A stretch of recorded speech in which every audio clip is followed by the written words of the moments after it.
తానొస్తే యుద్ధాలను ఆపేస్తా అన్న Donald Trump ఇప్పుడు పని కట్టుకుని యుద్ధాలను రెచ్చగొడుతున్నారా? ట్రంప్ చేసిన 2 ప్రకటనలు అవుననే చెబుతున్నాయి. ఉక్రెయిన్ ఏదో ఒకరోజు రష్యాలో విలీనం కాక తప్పదు అన్నారు. హమాస్కు నరకం అంటే ఎలా ఉంటుందో చూపిస్తా అని మాస్ వార్నింగ్ ఇచ్చారు. ఈ 2 ప్రకటనలతో ఇటు పశ్చిమాసియాలో అటు ఉక్రెయిన్ యుద్ధ భూమిలోనూ ఒక్కసారిగా వాతావరణం వేడెక్కింది. మిడిల్ ఈస్ట్లో అయితే ట్రంప్ ప్రకటన పెను ప్రకంపనలే రేపుతోంది. ఇంతకు యుద్ధాలను ఆపేస్తా అన్న ట్రంప్ రూటు మార్చడం వెనుక వ్యూహం ఏంటి? ట్రంప్ వ్యాఖ్యల ప్రభావం ఈ 2 యుద్ధాలపై ఎలా ఉండబోతోంది?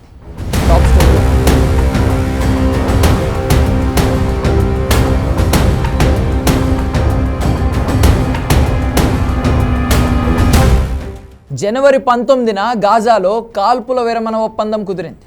ఈ ఒప్పందంలో భాగంగా హమాస్ ప్రతి శనివారం తన దగ్గరున్న ఇజ్రాయెల్ పౌరులను విడిచిపెడుతోంది.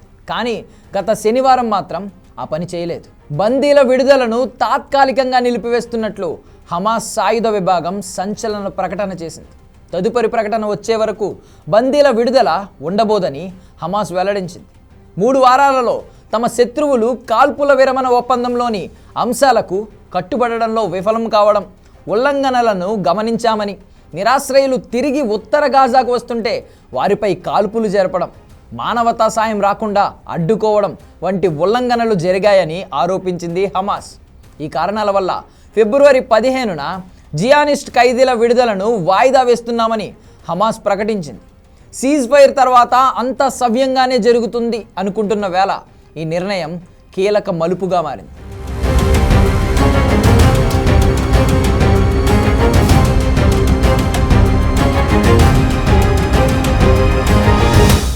మరోవైపు హమాస్ ప్రకటనపై ఇజ్రాయెల్ తీవ్రంగా స్పందించింది. బందీల విడుదల, కాల్పుల విరమణ ఒప్పందాలను హమాస్ ఉల్లంఘించిందని ఇజ్రాయెల్ రక్షణ మంత్రి ఇజ్రాయెల్ కట్జ్ అన్నారు. గాజాలో ఎలాంటి పరిణామాలు జరిగినా ఎదుర్కొనేందుకు సిద్ధంగా ఉండాలని ఐడిఎఫ్ను అప్రమత్తం చేసినట్లు ప్రకటించారు. నిజానికి కాల్పుల విరమణ తర్వాత ఒప్పందం ప్రకారం మొత్తంగా 33 మంది ఫస్ట్ ఫేజ్లో ఉన్న వాళ్ళని విడుదల చేయాలి. అందులో 16 మందిని ఇప్పటికే విడుదల చేయగా మరో 17 మందిని విడుదల చేయాల్సి ఉంది. అయితే ఆ 17 మందిలో 8 మంది ఇప్పటికే మరణించారని ఇజ్రాయెల్ అంటోంది. అంటే 9 మందిని హమాస్ విడుదల చేయాల్సి ఉంది. మరో ఒప్పందాన్ని అనుసరించి హమాస్ 5 థాయిలాండ్ పౌరులను విడుదల చేసింది. కాగా 1900 మంది పాలస్తీనా ఖైదీలను రిలీజ్ చేయడానికి కాల్పుల విరమణ ఒప్పందంలో ఇజ్రాయెల్ అంగీకరించింది. దాని ప్రకారం ఇప్పటికే 100 మందిని విడిచిపెట్టింది. ఇక ఒప్పందంలో భాగంగా 2వ దశలో మరింత మంది బందీలను విడిపించేందుకు గాను ఇజ్రాయెల్ బృందం ఖతార్ వేదికగా హమాస్తో సంప్రదింపులు జరుపుతోంది. ఇలాంటి సమయంలో హమాస్ బందీల విడుదల నిలిపివేయడం ట్రంప్నకు చిర్రెత్తేలా చేసింది. ఇంకేముంది, ట్రంప్ తన టెంపర్ చూపించాలని డిసైడ్ అయ్యారు.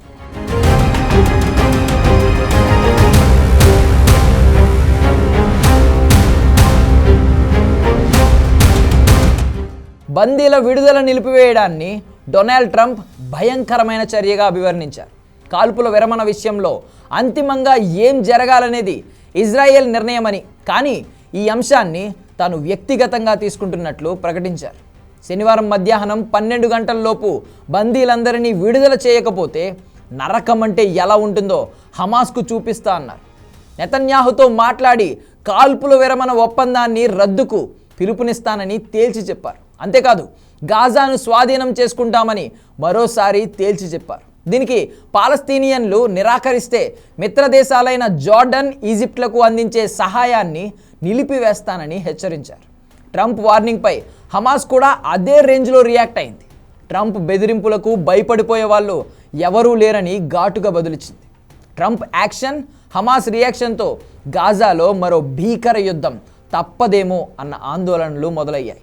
ఫిబ్రవరి 15న గాజాలో ఏమైనా జరగచ్చు కూడా.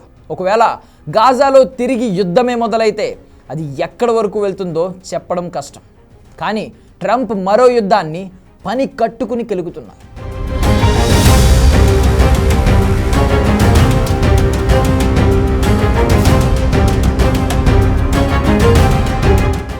ఈ నెల 24తో ఉక్రెయిన్ రష్యా యుద్ధానికి 3 ఏళ్లు పూర్తి కాబోతున్నాయి. ఈ యుద్ధం ముగిసి తీరాల్సిందే అని ట్రంప్ చాలా సందర్భాల్లో చెప్పారు. కానీ ఇప్పుడు ఆ యుద్ధం విషయంలో ట్రంప్ చేసిన ప్రకటన మరోలా ఉంది. ఉక్రెయిన్ ఎప్పటికైనా రష్యాలో కలవడం ఖాయమన్నది ట్రంప్ చేసిన సంచలన ప్రకటన. రష్యా ఉక్రెయిన్ను ఉద్దేశిస్తూ వారు ఒప్పందం చేసుకోవచ్చు, చేసుకోకపోవచ్చు. ఉక్రెయినియన్లు రష్యన్లు కావచ్చు, కాకపోవచ్చు అని ట్రంప్ వ్యాఖ్యానించాడు. డొనాల్డ్ ట్రంప్ గాజాపై కన్నేశారన్నది ఓపెన్ సీక్రెట్. గాజా స్ట్రిప్ను అభివృద్ధి పేరుతో తమ ఆధీనంలోకి తీసుకోవడానికి హమాస్ను బెదిరిస్తున్నారు. కానీ ఉక్రెయిన్ విషయంలో ట్రంప్ ఇలాంటి ప్రకటన ఎందుకు చేశారు? ఎందుకంటే కీవ్ పైన ట్రంప్ కన్నుంది కాబట్టి. ఉక్రెయిన్లోని అత్యంత విలువైన ఖనిజాలపై కన్నేసిన ట్రంప్ ఆ దేశాన్ని తమ డిమాండ్లకు తగ్గట్టుగా మలుచుకునేందుకు శతవిధాలా ప్రయత్నిస్తున్నారు. అందులో భాగంగానే ఉక్రెయిన్కు యుద్ధంలో సాయం చేయడం వల్ల తమకేంటి ప్రయోజనమని ప్రశ్నిస్తున్నారు. ఉక్రెయిన్తో $500 మిలియన్ డీల్తో పాటు అరుదైన ఖనిజాల వినియోగం అంశాన్ని కూడా ట్రంప్ పునరుద్ఘాటించారు. దీన్ని బట్టే ట్రంప్ టార్గెట్ ఏంటో అర్థం చేసుకోవచ్చు. తన ప్రతిపాదనకు జెలెన్స్కీ ఓకే అంటే ఉక్రెయిన్కు సాయం చేస్తారు, కాదు కూడదంటే సాయం నిలిపివేస్తారు. అప్పుడు ఉక్రెయిన్ రష్యా వశం అవుతుంది. వివరంగా చెప్పాలంటే ఇదే ట్రంప్ వ్యూహం. అయినా ట్రంప్ వంటి పక్కా బిజినెస్ మ్యాన్ యుద్ధాలను ఆపుతాడు అనుకోవడం మూర్ఖత్వమే.